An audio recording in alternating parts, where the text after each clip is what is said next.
Close your eyes and watch your breath. Watch it all the way in, all the way out.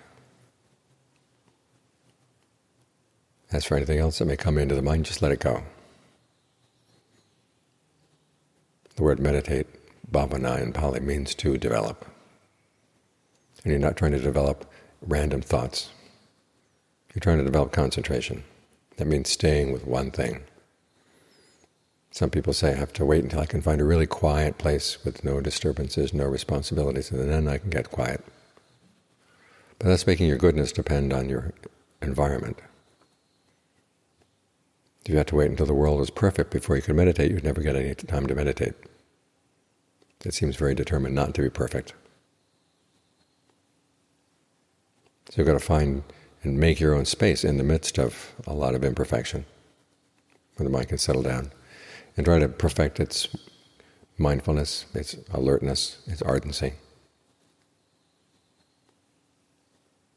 And as for things outside, you have to let them go, at least for the time being.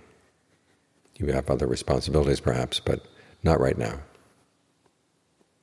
Your responsibility right now is to maintain this state of concentration. Stay with the breath. Stay with the breath again and again and again. And after a while the mind will start settling down. At first it resists. The image the Buddha gives is of a wild elephant that's been trapped and brought into the city and tied to a post. And at first all it can think of doing is getting away from the post. But he said the elephant trainers feed it good food, play it nice music, they speak politely to it, treat it well. And after all, it gets used to being around human beings. Then you can put it to work.